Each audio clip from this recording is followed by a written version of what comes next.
May Day సందర్భమున municipal కార్మికులైన మీరు, మస్తానన్న, అదేవిధంగా ఎవరైతే మన నాయకులు సామన్న, అదేవిధంగా మిగతా నాయకులందరూ ఇక్కడ ఉన్నారు. వాళ్ళందరూ కోతుల పెద్ద పాత మంచి మున్సిపాలిటీకి ఇంకా వేణుగోపాల్ రెడ్డి గారు,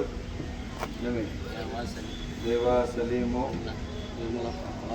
వాసు, ఇంద్రాణి, జానికమ్మ, రాధమ్మ, కమిటీ సభ్యులందరికీ నా ముందు కూర్చొని మీ అందరికీ పేరు పైన నమస్కారం.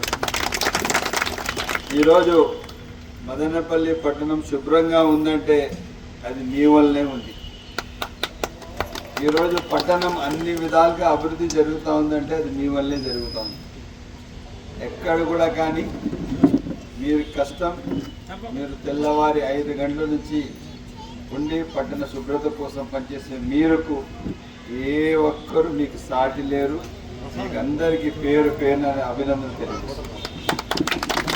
ఎప్పుడు కూడా కానీ మేడే సందర్భంన ఈరోజు మనం అందరం కలిసి ఆదివారం ఉన్నందువల్ల ఈరోజు జరుపుకోవడం చాలా ఆనవాయితీగా ముందు నుంచి ఒక ఆనవాయితీ.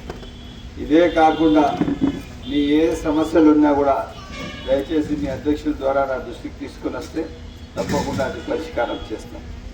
ఇదే కాకుండా అభివృద్ధి దిశలో రేపు మున్సిపాలిటీ కార్పొరేషన్ కాబోతుంది. ఇప్పుడు జిల్లా హెడ్ క్వార్టర్స్ అయింది. రేపు ఏ అభివృద్ధి జరిగినా అది మీతోనే సాధ్యం. మీరే దానికి మొత్తం సర్వస్వం అని తెలియజేస్తున్నాం. ఈరోజు పట్టణం శుభ్రంగా ఉందంటే దానికి కారకులు మీరే.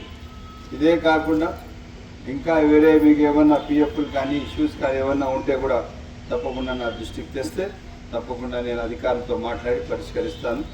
ఇంకా మనము రెగ్యులరైజ్ చేయాలని చూస్తున్నాము. నేను అసెంబ్లీలో కూడా మాట్లాడడం జరిగింది. చాలా తక్కువ మంది ఉన్నారు మనుషులు. 350 మంది పెడితేనే మదనపల్లి టౌన్ శుభ్రత అవుతుందని చెప్పడం జరిగింది. తప్పకుండా మనకు మనుషులు పెంచడం జరుగుతుంది.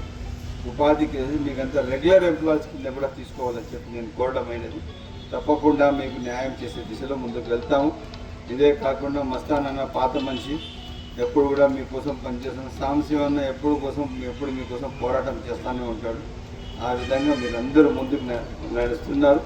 ఇదే కాకుండా ఎప్పుడు ఏ అవసరం ఉన్నా మీరు నాకు వచ్చి కలవచ్చని చెప్పి సవినయంగా తెలియజేస్తూ సెలవు తీసుకుంటున్నాను.